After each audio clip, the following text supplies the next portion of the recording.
Hello my friends, welcome to Manav prime. ये है revenge seeker series का एपिसोड 328। Now let's begin. इस episode को स्टार्ट करने से पहले पिछले एपिसोड की कुछ गलतियां। नंबर 1, पिछले एपिसोड में मैंने मिंग का लेवल वू जैंग बताया था, जो कि गलत है। मिंग का लेवल है गुरु, और ये हमें बताया है रेनुश ने। थैंक यू रेनुश भाई। सेकंड गलती, मिंग के पास में जो ये सेकंड फेरी स्पिरिट है, सॉरी स्वॉर्ड स्पिरिट है, इसका पूरा नाम है इंडिविजुअल स्वॉर्ड। इसका मैं केवल स्वॉर्ड वर्ड ही यूज़ कर रहा हूँ। मुझे लगता है ये कोई गलती नहीं है, इसलिए आगे भी मैं स्वॉर्ड वर्ड ही यूज़ करूँगा। इस सब के अलावा स्पेशल थैंक्स टू नयान भाई, जिन्होंने ये वाला कमेंट किया। इस कमेंट से मुझे पूरी तरह समझ में आ गया कि मिंग का लेवल कहाँ पर है और आगे जाकर कहाँ पहुँच सकता है। नाउ यहीं से इस एपिसोड को शुरू करते हैं। Let's begin. एपिसोड स्टार्टिंग देखते हैं मिंग और 8th प्रिंस के नौकर के बीच में फाइट चल रही है। मिंग फाइट के अंदर क्लिंग को आगे भेजता है। वो नौकर भी अपनी बॉडी के अंदर से एक स्नेक ओरा को बाहर निकालता है। क्लिंग और स्नेक ओरा के बीच में फाइट शुरू होती है, और फाइट शुरू होते ही खत्म हो जाती है। स्नेक ओरा बड़ी आसानी से क्लिंग को हरा देता है। वो पूरी तरह से क्लिंग को अपनी बॉडी के अंदर जकड़ देता है और उसे जॉइंट पे गिरा देता है।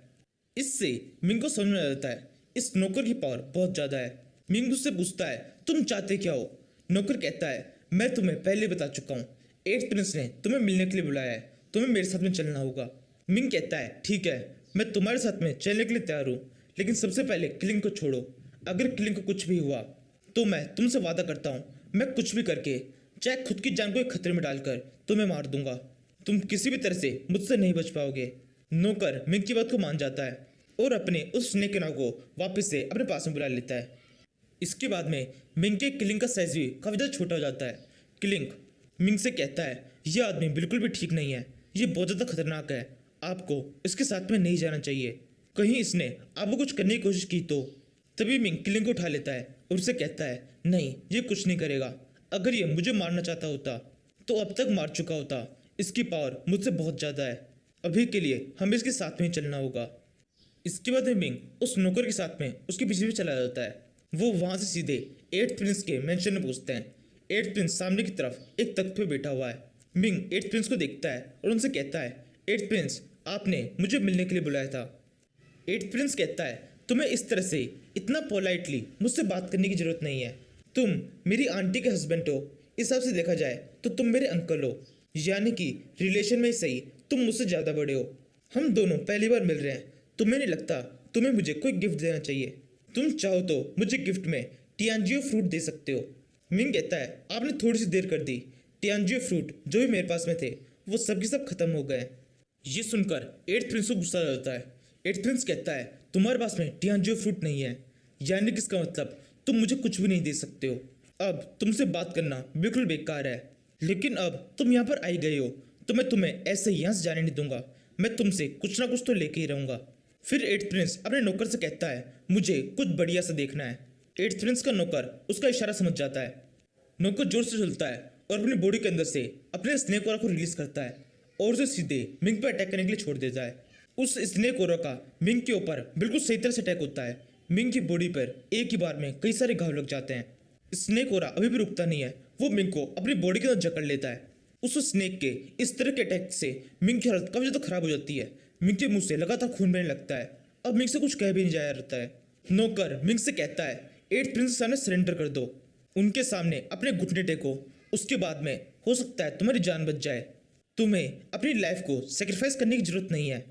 उस नौकर की बात सुनकर मिंग जोर से चिल्लाता है मैं इससे माफी मांगू, इसके सामने अपने घुटने टेकूं, कभी नहीं। यही कहते हुए मिंग को स्किल यूज करता है। स्किल को यूज करने से पहले मिंग जो एक स्नेक के ओरा के अंदर फंसा हुआ था, स्किल को यूज करने के तुरंत बाद ही मिंग उस ओरा के अंदर से पूरी तरह से फ्री हो जाता है। वो स्नेक का ओरा मिंग के पास से गायब हो जाता है। मिंग की बॉडी बहुत जोर से चमकने लगती है। मिंग ने गॉड लेवल स्पिरिट को एक्टिवेट किया है। मिंग को इस तरह से देखकर ये नौकर बहुत ज्यादा घबरा जाता है। वो कहता है ये सब क्या हो रहा है, इसने तो गॉड लेवल स्पिरिट को एक्टिवेट कर लिया। तभी मिंग उस नौकर के ऊपर अटैक करने के लिए आगे बढ़ता है। मिंग जोर से लाता है डिस्ट्रॉयर एरो। मिंग के ऐसा कहते ही मिंग के हाथ में एक चमकता हुआ एरो आ जाता है। इसके बाद में मिंग उसी एरो की मदद से एक अटैक करता है। पहले ही अटैक में स्नेक का वो ओरा पूरी तरह से गायब हो जाता है। मिंग का यही वाला अटैक उस नौकर की तरफ बढ़ रहा होता है। वो नौकर अपनी स्टिक का यूज करके बड़ी मुश्किल से मिंग के अटैक को रोकता है। नौकर मिंग के अटैक को तो रोक देता है, लेकिन मिंग को नहीं रोक पाता। मिंग दोबारा से उस पर अटैक करता है। इस बार उस नौकर को मिंग के रूप में अपनी मौत दिख जाती है। नौकर कहता है, तुम मुझे नहीं मार सकते हो, मेरा लेवल तुमसे ज़्यादा है, मैं तुमसे ज़्यादा ताकतवर हूँ। मिंग कहता है, क्या सच में तुम्हें ऐसा लगता है? अगर तुम्हें ऐसा लगता है तो ये तुम्हारी गलतफहमी है। ये कहते हुए मिंग बुद्धा अप्रेंटिस नाम के एक अटैक को एक्टिवेट करता है और उसी अटैक के साथ में उस नौकर के ऊपर एक जोर से अटैक कर देता है। मिंग के इस अटैक से वो नौकर बहुत ज़्यादा चौंक जाता है। वो चौंकते हुए कहता है, ऐसा कैसे हो सकता है? तुम्हारे पास में ये अटैक हो ही नहीं सकता था। नौकर ये कह रहा होता है, तभी उसकी बॉडी के अंदर एक जोर से ब्लास्ट होता है और एक ही सेकंड में उसकी मौत हो जाती है। ये देखकर एट्थ प्रिंस बहुत ज़्यादा चौंक जाता है। वो मिंग से कहता है, ये तुमने क्या किया? तुम्हारी हिम्मत कैसे हुई? ये कहते हुए एट्थ प्रिंस सोच रहा होता है, ये सब कैसे हो सकता है? मिंग अभी केवल गुरु लेवल पर है। इस लेवल के साथ में इसने मेरे गार्ड को कैसे मार दिया, जो कि सेंट लेवल पर है? ये सब क्या हो रहा है? मुझे तो कुछ समझ में ही नहीं आ रहा। तभी मिंग एट्थ प्रिंस से कहता है, इससे कोई भी फर्क नहीं पड़ता मैंने इसे कैसे मारा। फर्क केवल इस बात से पड़ता है, मैंने इसे मार दिया है। तुमने सोचा होगा फैंक्सी चली गई तो मुझ पर अटैक कर दोगे, लेकिन नहीं, फैंक्सी को पता था कि कोई ना कोई मुझ पर अटैक कर ही सकता है। इसलिए फैंक्सी ने जाने से पहले मुझे काफ़ी सारी चीज़ें दी है, जिनकी मदद से मैं अपने से हाई लेवल के कई सारे लोगों को मार सकता हूँ। एट्थ प्रिंस कहता है, तुमने हमारी फैमिली के एक मेंबर को मार दिया है, अब तुम हमारी फैमिली के दुश्मन हो, अब हम तुम्हें बिल्कुल भी नहीं छोड़ेंगे। मिंग कहता है, ठीक है, जिसको लेके आना है उसको लेके आ जाना। मुझ पे अटैक करने वाला चाहे जो भी हो, मैं उसको मार दूंगा। उसकी फैमिली, उसके नाम, किसी भी चीज़ से कोई फर्क नहीं पड़ता है। अगर कोई मुझे मारने आएगा तो वो खुद मार जाएगा। यही कहते हुए मिंग वहाँ से चला जाता है।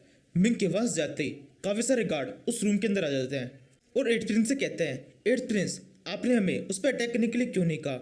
माना कि वो बहुत ज़्यादा ताकतवर है, उसके पास में अच्छे वेपन्स है, लेकिन हम सब साथ में मिलकर उस पर अटैक करते तो हम उसे मार सकते थे। आप केवल हमें एक ऑर्डर देते, हम उसके टुकड़े टुकड़े कर देते। एट्थ प्रिंस कहता है, नहीं, इतना आसान नहीं है। वो मेरी आंटी का हस्बैंड है, मैं उसे बिल्कुल भी अपने घर के अंदर मारने का रिस्क नहीं ले सकता। और दूसरा पॉइंट, हमें नहीं पता है वो कितना ताकतवर है, उसके पास में किस किस तरह के वेपन्स है। उसकी पावर अभी तक भी पूरी तरह छुपी हुई है, इसलिए उसके ऊपर अभी अटैक करना बिल्कुल भी सही नहीं होता। अभी अटैक नहीं किया इसका मतलब ये नहीं है हम उसके ऊपर कभी भी अटैक नहीं करेंगे। बस सही मौका आने दो, सही मौका आते ही हम उसके ऊपर अटैक करेंगे और तब उसको बचने का मौका नहीं मिलेगा। यहाँ से सीन शिफ्ट होता है, हम मिंग को देखते हैं। मिंग चलते हुए कहता है, आज हमने एट्थ प्रिंस को अच्छा सबक सिखा दिया है, अब वो हमसे दोबारा पंगा लेने से पहले 2-3 बार तो सोचेगा। तभी लिटिल क्लिंग बाहर आता है और मिंग से कहता है, हाँ आप बिल्कुल सही कह रहे हैं, उस टाइम पर एट्थ प्रिंस जिस रूम के अंदर था, उस रूम के अंदर और भी बहुत सारे वेलकरी थे। मैंने उनकी ऑरा को और उनकी पावर को वहाँ पर फील किया था। हम उसको सबक सिखा रहे थे, इसके बावजूद भी उसने उन वेलकरीज को हम पर अटैक करने के लिए नहीं बोला। अगर वो वेलकरी हम पर अटैक कर देते तो ये फाइट काफ़ी ज़्यादा मुश्किल हो सकती थी। मिंग कहता है, हाँ मुझे पता है, मुझे भी वहाँ पर वो वेलकरी फील हुए थे, इसी वजह से मैंने उस एट्थ प्रिंस के ऊपर अटैक नहीं किया और वहाँ से सीधे उस जिंदा छोड़कर ही आ गया। अगर मैं उस एट्थ प्रिंस के ऊपर अटैक कर देता तो जरूर से वो सारे वेलकरी मुझ पर अटैक कर देते। तभी बिबिंग मिंग के सामने आती है और उसे कहती है, मास्टर, ये रॉयल फैमिली के लोग बिल्कुल बेकार है, वो हमें एक धूल के बराबर समझते हैं, इन्हें सबक सिखाना बहुत ज़्यादा जरूरी है। मिंग कहता है, हाँ तुम बिल्कुल सही कह रही हो, एक बार मैं बहुत ज़्यादा ताकतवर बन जाऊँ, उसके बाद में मैं इन पर अटैक करूँगा और इनको एक अच्छी सजा दूंगा। बिबिंग कहती है, मास्टर, और तब तक जब तक आप ताकतवर नहीं हो जाते तब तक के लिए आपको इन सभी को पूरी तरह से इग्नोर करना चाहिए और अपना पूरा ध्यान केवल अपने कल्टिवेशन पे देना चाहिए। जब आप इस तरह से कल्टिवेट करेंगे तो ज़्यादा जल्दी कल्टिवेट कर पाएंगे। बिबिन के इतना कहने के साथ ही इस सीरीज़ का ये एपिसोड खत्म होता है। Now thank you for watching.